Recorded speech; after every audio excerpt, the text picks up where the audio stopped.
अमित शहा म्हणतात की भारतातील राजकारणातले जे भ्रष्टाचाराचे सरदार आहेत ते शरद पवार आहेत सगळ्यात मोठे. तुम्ही कसं पाहताय?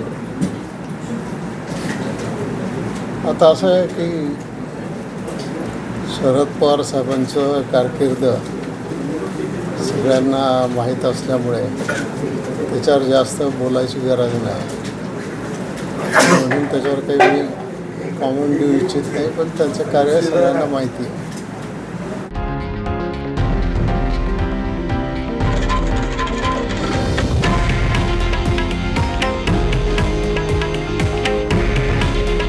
हे आहे देशातील नंबर 1 न्यूज नेटवर्क आणि आपण पाहत आहात TV9 मराठी. काळजी तुमची, हित महाराष्ट्राचं.